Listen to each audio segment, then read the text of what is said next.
अगर स्मार्टफोन की दुनिया में जो कुछ भी चल रहा है उसे आप फॉलो करते हैं तो ये खबर आपके लिए बहुत ही जरूरी है। बात यह है कि आपका अगला फोन या जो फोन खरीदने की सोच रहे हैं वो शायद महंगा होने वाला है। कितना और क्यों, चले इसी पर बात करते हैं। तो सबसे पहले एक सीधा सा सवाल, क्या कोई नया फोन खरीदने का प्लान बन रहा है?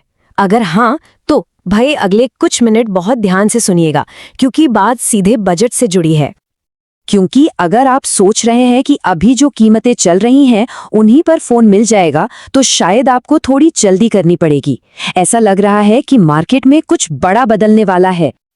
तो देखिए, फेस्टिव सीजन में जो बढ़िया बढ़िया डील्स और डिस्काउंट्स मिल रहे थे वो दौर तो अब गया। अब जो नया दौर शुरू हो रहा है वो है कीमतों के बढ़ने का। और ये कोई हवाई बात नहीं है। सच तो ये है कि कई बड़े ब्रांड्स ने दाम बढ़ाने शुरू भी कर दिए हैं। आप खुद ही देख लीजिए, वीवो, ओप्पो, रियलमी, ये सब मार्केट के कितने बड़े नाम हैं, है ना? और इन्होंने अपने कुछ मॉडल्स के दाम ऑलरेडी बढ़ा दिए हैं। पुराने वाले फोन पर 500 से 2000 रुपए तक दाम बढ़े हैं और जो एकदम नए फोन आ रहे हैं वो तो सीधे 10% महंगे हैं। तो सवाल यही है कि आखिर हो क्या रहा है ये? तो चलिए अब जरा जड़ तक चलते हैं और पता लगाते हैं कि इस पूरी कहानी के पीछे का असली विलेन कौन है। आखिर अचानक से ये स्मार्टफोन इतने महंगे क्यों होने लगे? और सारी दिक्कत की जड़ है एक बहुत छोटी सी लेकिन सबसे जरूरी चीज, चिप्स। जी हाँ, वही मेमोरी और स्टोरेज चिप्स जो किसी भी फोन का आप कह सकते हैं दिल और दिमाग होती हैं। प्रॉब्लम यह है कि मार्केट में इनकी जबरदस्त कमी हो गई है। अब सवाल यह है कि ये कमी हो क्यों रही है, और यहीं पर कहानी इंटरेस्टिंग हो जाती है। देखिए, पूरी दुनिया में इस वक्त एआई यानी आर्टिफिशियल इंटेलिजेंस का बूम आया हुआ है। हर तरफ एआई की ही बात है।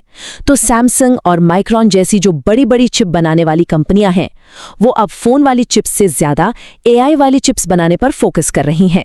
और नतीजा सीधा सा है, स्मार्टफोन के पार्ट्स की सप्लाई घट गई है।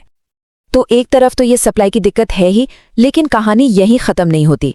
इसमें आप कह सकते हैं कि आग में घी डालने का काम कर रहा है हमारा कमजोर होता रुपया। रुपए की कीमत गिरने से क्या होता है कि इन चिप्स को बाहर से इंपोर्ट करना और भी महंगा हो जाता है, और ये सारा बोझ आखिर में फोन की कीमत पर ही तो आता है। अच्छा, अब जरा कुछ नंबर्स देखते हैं, क्योंकि ये आंकड़े आपको बताएंगे कि ये सिचुएशन कितनी सीरियस है। और सच कहूं, ये नंबर्स देखकर आप भी चौंक जाएंगे। ये देखिए, सिर्फ एक महीने में नवंबर में 512 जीबी वाली स्टोरेज चिप्स 65% महंगी हो गई। 65%। और ये वो वाली चिप्स हैं जो सबसे महंगे फ्लैगशिप फोन्स में लगती हैं। और रुकिए, बात सिर्फ स्टोरेज की नहीं है। फोन में जो रैम होती है ना, जो कि हर फोन के लिए जरूरी है, उसके दाम भी 25% तक बढ़ गए हैं। और इसका मतलब ये है कि इसका असर हर तरह के फोन पर पड़ने वाला है, चाहे वो सस्ता हो या महंगा। तो अब इन सब नंबर्स का हमारे लिए क्या मतलब है? मतलब सीधा है, आने वाले टाइम में जो फ्लैगशिप फोन हैं, जो टॉप मॉडल होते हैं, वो 6000 रुपए तक और महंगे हो सकते हैं। और ये मत सोचिए कि ये सिर्फ महंगे फोन्स की बात है, नहीं, इसका असर बजट फोन्स पर भी आएगा। तो अब सबसे बड़ा सवाल कि आगे क्या? क्या ये कीमतें बस बढ़ती ही जाएंगी या कोई राहत मिलने की उम्मीद भी है? ये टाइमलाइन देखिए, इससे पूरी पिक्चर क्लियर हो जाएगी। पहली बात तो ये कि अगली प्राइस हाइक के लिए ज्यादा इंतजार नहीं करना है। जनवरी फरवरी में ही एक और झटका लग सकता है।